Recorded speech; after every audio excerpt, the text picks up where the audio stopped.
bahwa berita video itu adalah hoax, bohong.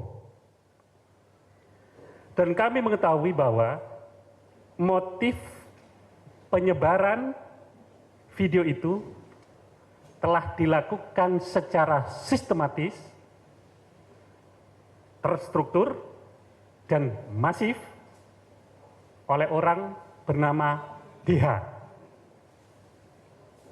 Umur 41 tahun, yang tujuannya adalah untuk mencemarkan nama baik rumah sakit Dr. Hamdan dan menarik simpati masyarakat di media sosial. Saudara-saudara, jujur kami tidak menampik kalau masih ada pelayanan yang kurang prima dari rumah sakit ini terhadap para pasien. Karena banyaknya jumlah pasien yang masuk dengan rasio jumlah tenaga medis yang ada. Namun bukan berarti kami menelantarkan para pasien. Semua pasien yang masuk ke rumah sakit ini tertangani dengan baik. Itu mohon dicatat, dengan tingkat kepuasan yang sangat baik pula. Kami selalu menuju perbaikan, koreksi, dan pelayanan prima, excellent, sesuai dengan harapan masyarakat semua. Karena itu, saudara-saudara, melalui press release ini, kami menghimbau kepada masyarakat agar tidak terpengaruh dengan berita-berita yang sekarang beredar tersebut. Berita itu, video itu diduga sengaja disebarkan yang memang sejak awal memiliki motif dan niatan tidak baik terhadap rumah sakit dan Dr. Hamdan. Karena begini, sebelum kematian pasien itu, DH mengatakan dan memberi ancaman kepada perawat yang merawat pasien saat itu dengan kalimat, "Aku rekam nanti ya, biar kalah nggak apa-apa, sing penting jenenge rumah sakit elek." Tolong dicatat, itu kalimatnya. Karena itulah, kita bisa lihat dengan cermat dan teliti jam berapa aksi perekaman dan dialog yang terencana antara keluarga pasien dengan Dr. Hamdan itu dibuat. Bukankah itu dilakukan jauh sesudah waktu kematian pasien? Kita juga bisa melihat dan mencermati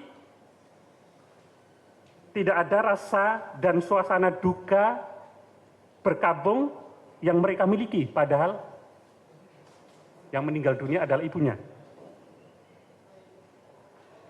Yang kalimatnya dalam video itu seolah-olah sikap dan dialog dibuat secara arogan, secara emosional dan tidak natural sama sekali.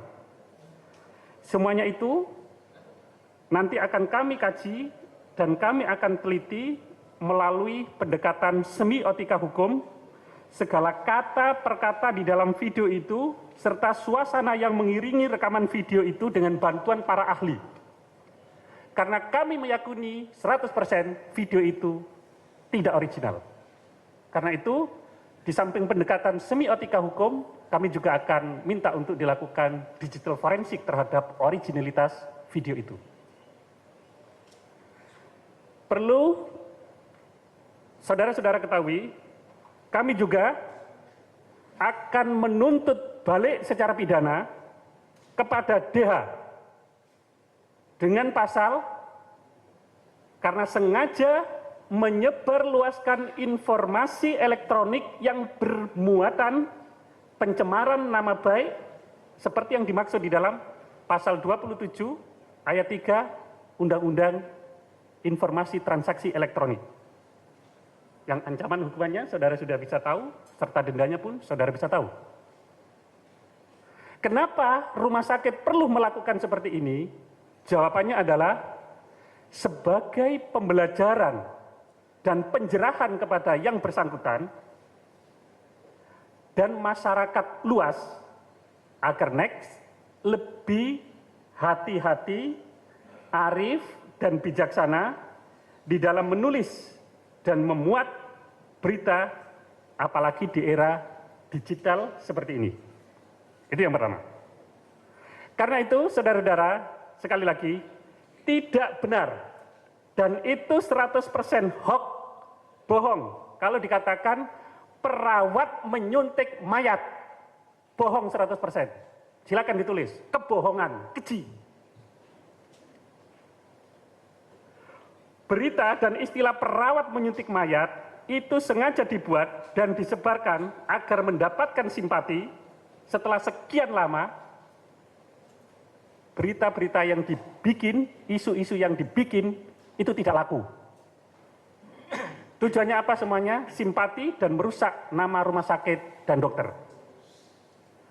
Dr. Hamdan, selaku direktur dan dokter yang merawat pasien, ketika mengetahui kematian pasien itu, telah menyampaikan rasa bela sungkawa yang dalam kepada keluarga pasien.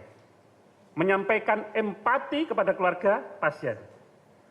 Bahkan, sesuai dengan tradisi di rumah sakit Siti Khadijah dan jaringan rumah sakit Muhammadiyah, mewajibkan kepada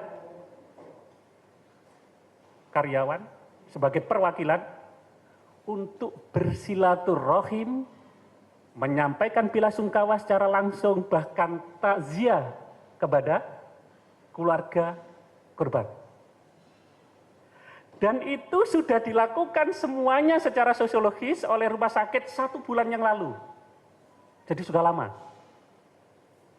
Nah, yang lebih penting adalah kronologis yang sebenarnya berdasarkan catatan medis yang dikatakan bahwa perawat menyuntik mayat. Silakan dicatat.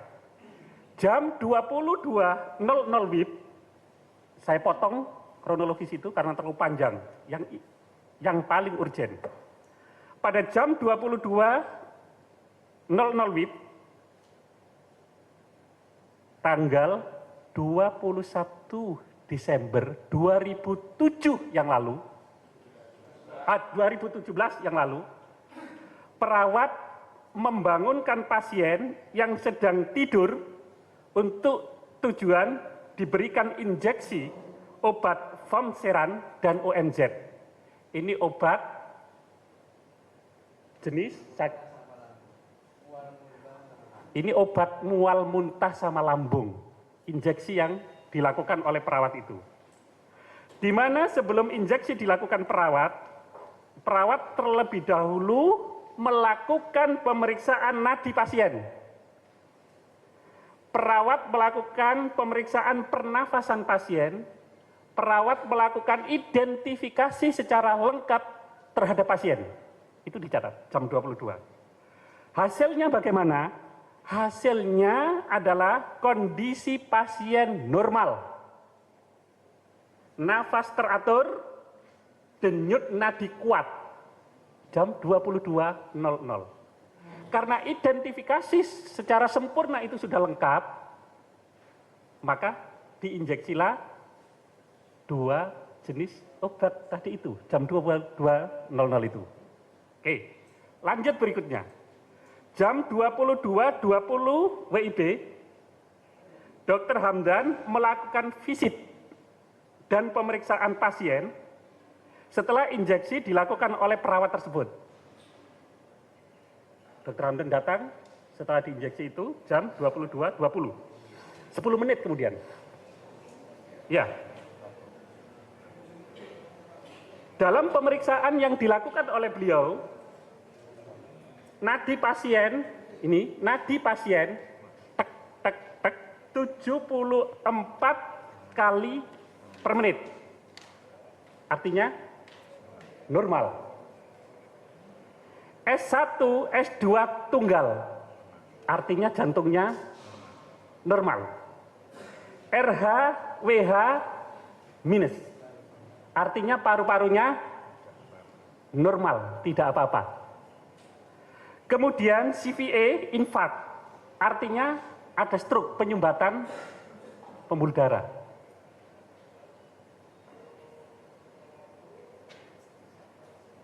Bahkan pemeriksaan yang dilakukan oleh Dr. Hamdan terhadap pasien tersebut, pasien masih hidup. Dan keluarga mengetahui hal itu.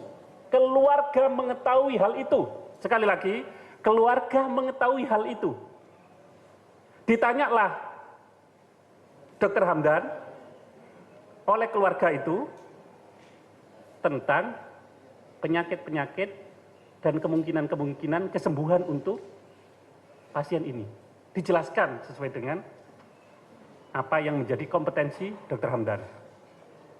Masuklah pada jam 22.35 WIB. Dr. Hamdan meninggalkan pasien untuk melakukan visit ke ruang pasien lainnya. Gantian, giliran. Dan kembali ke ruang perawat sekitar jam 22.45 WIB. Nah, pada jam 22.45, keluarga pasien menghubungi perawat agar perawat datang memeriksa kembali. Keluarga pasien meminta agar perawat memeriksa pasien. Perawat kemudian kembali ke kamar pasien untuk melakukan pemeriksaan. Dalam pemeriksaan ini hasilnya jam 22.45. SpO2 itu tidak muncul. Tensi tidak terukur, nadi tidak teraba. Lalu perawat memanggil Dr. Hamdan untuk langsung memeriksa pasien, dan Dr. Hamdan langsung seketika itu memeriksa pasien. Kemudian beliau melakukan pijat jantung terhadap pasien. Akan tetapi, upaya yang dilakukan oleh Dr. Hamdan tidak mampu menyelamatkan jiwa pasien. Dan kemudian menunggu beberapa menit kemudian untuk mengambil kesimpulan, memastikan bahwa pasien telah meninggal dunia pada jam 23.00 WIB yang disebabkan oleh cardiac arrest atau serangan jantung mendadak. Saudara-saudara, itulah informasi, tanggapan, hak jawab, bantahan kami terhadap berbagai berita dan video yang viral tersebut.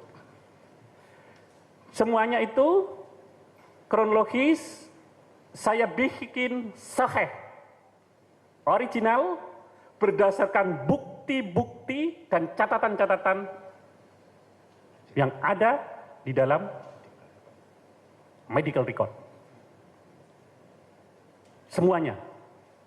Karena itu, hari ini kami sampaikan hak jawab tersebut, dan silakan rekan-rekan kalau ingin mengajukan pertanyaan, karena di sini hadir semua jajaran direksi, bahkan saya hadirkan saksi juga yang menyampaikan bahwa ancaman itu real, nyata. Dan perawat diancam seperti itu oleh orang bernama DH. Karena itulah, beri kesempatan kepada kami untuk meneliti semuanya, dan kami akan laporkan atas tindak pidana dengan menggunakan Undang-Undang ITE, karena itu luar biasa keji menyebut seorang perawat menginjeksi seorang mayat. Apa separah itu kompetensi seorang perawat? No. Itu hanyalah sebagai upaya untuk menggoreng isu, menarik simpati, dan menjadi laku kasus ini.